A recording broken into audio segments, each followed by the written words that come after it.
Le snowboard est la version hivernale du surf. Il consiste à dévaler une pente enneigée sur une planche guidée par le corps et les pieds.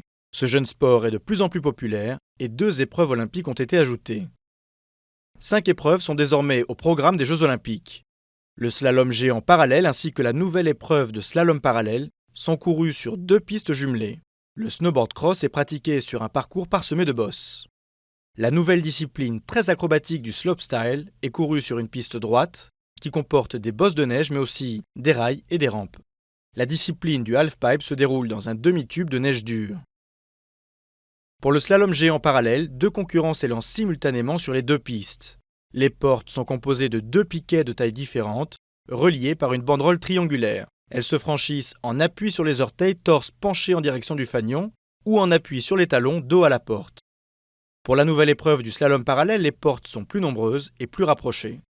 Le cross se pratique sur un parcours jalonné de bosses et de sauts, les concurrents s'élancent 4 par 4. La course est rapide, le premier à l'arrivée remporte l'épreuve. Le slopestyle est l'une des grandes nouveautés des Jeux 2014.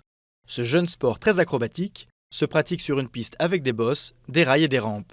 Le snowboarder alterne la glisse sur la neige et sur les obstacles en exécutant des figures acrobatiques.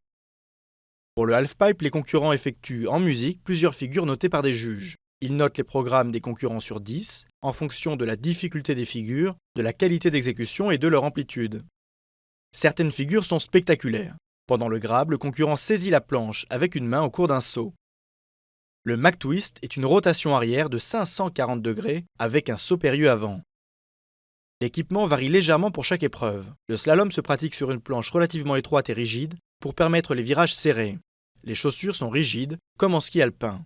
Pour les épreuves acrobatiques comme le cross, le slopestyle et le halfpipe, la planche est plus large. Les chaussures sont souples pour un meilleur contrôle dans les phases aériennes. Les snowboarders préfèrent traditionnellement des vêtements amples et très colorés, mais en compétition, les coureurs adoptent maintenant des tenues plus serrées pour limiter la prise au vent. Le casque est obligatoire.